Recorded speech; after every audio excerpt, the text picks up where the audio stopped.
இடம்பொருள் நேயர்களுக்கு வணக்கம். ஸோ இன்னைக்கு பார்த்தீங்க அப்படின்னா சில விஷயங்கள்லாம் நமக்கே பாண்டியன் ஷோஸ் பார்க்கும் பொழுது ஒரு மாதிரி கடுப்பாகவும் கோபமாகவும் இருக்கிறதுல முக்கியமான விஷயம் கோமதியுடைய நடவடிக்கைகள் தான்.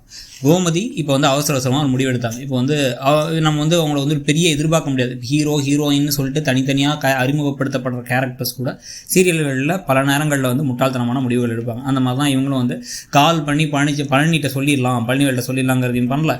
இல்லை டக்குன்னு இப்போ வேற என்ன வழி இருக்குது, இந்த பொண்ணை காப்பாற்றி ஊருக்கு கூட்டு போயிடலாம், அதெல்லாம் இல்லை நீ வா அப்படின்னு வீட்டுக்கு கூட்டு போயிட்டு ஒன்றும் இல்லை நான் தெரியாமல் வந்தாவ கல்யாணம் பிடிக்கலன்னு அவளாம் தனியாக வந்திருக்கா, யார் கூடயும் வரல அப்படின்னு போய் சொல்லியிருக்கலாம். பல பொய்கள் சொல்லியிருக்கலாம். இப்போ நீங்கள் கதிர் பற்றி லிங்க் பண்ணி போய் சொன்னதுக்கு இன்னொரு பையனோட 3 நாள் தங்கியிருந்தாங்கிறத மறைச்சிருந்துருக்கலாம்.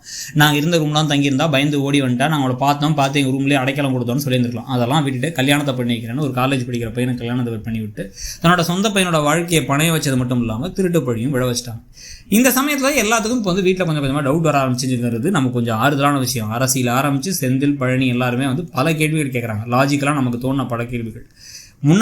ராஜிக்கு முன்னாடியே கதிர் போயிட்டாரு. அப்போ ராஜி ஓடி போகிறதுக்கு யார் ஹெல்ப் பண்ணா? அங்கே போய் யார் கூட தங்கியிருந்தாங்க? அவங்க 2 நாள் இவங்கெல்லாம் இருக்கும்போது, மீனாமெல்லாம் இருக்கும்போது எங்கே தங்கியிருந்தாங்க? ஒழிச்சு வச்சிருந்தாரா? அவர் இந்த கில்லி படத்தில் த்ரிஷா ஒழிச்சு வச்சிருப்பாங்கல்ல ஒரு பொம்மைக்குள்ளார, அந்த மாதிரி ஒழிச்சு வச்சிருந்தாரா? என்ன நடந்துச்சு அப்படின்னு பல கேள்விகள் கேட்க ஆரம்பிக்கிறாங்க. இதை விட முக்கியமாக இது எல்லாத்தையும் தெரிஞ்ச ஒரு ஆள் யாருன்னா பழனிவேல் தான்.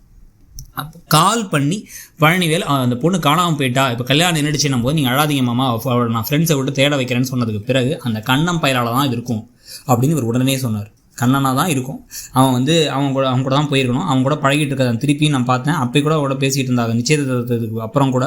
ஸோ அதனால் நம்ம கேட்டு பார்க்கலாம், அவன் எங்கன்னு தேடி பார்த்தீங்களான்னு கேட்டார். இவ்வளோ கேள்வியை கேட்டவர் அப்புறம் எப்படி இந்த பொண்ணோட ஓடி வந்திருப்பார்? இவங்க 2 பேருக்குள்ள அந்த மாதிரி பழக்கமே கிடையாது அப்படிங்கிறதும் இவருக்கு பழனிவேலுக்கு தெரியும்.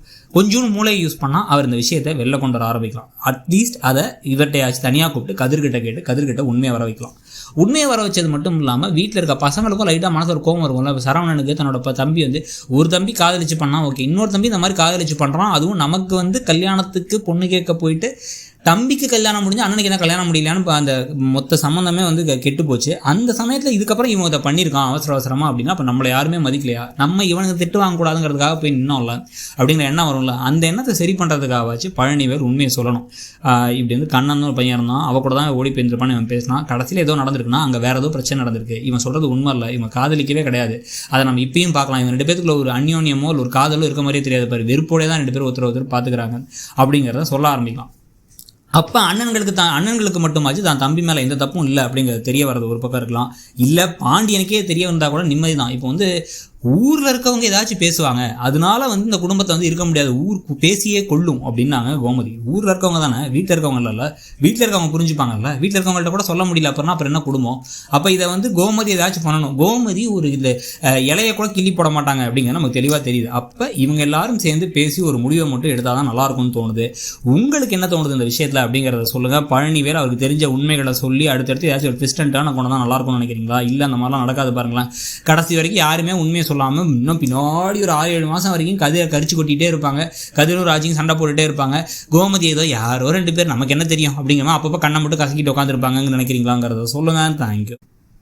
இடம்பொருள் நேயர்களுக்கு வணக்கம். ஸோ இன்னைக்கு பார்த்தீங்க அப்படின்னா சில விஷயங்கள்லாம் நமக்கே பாண்டியன்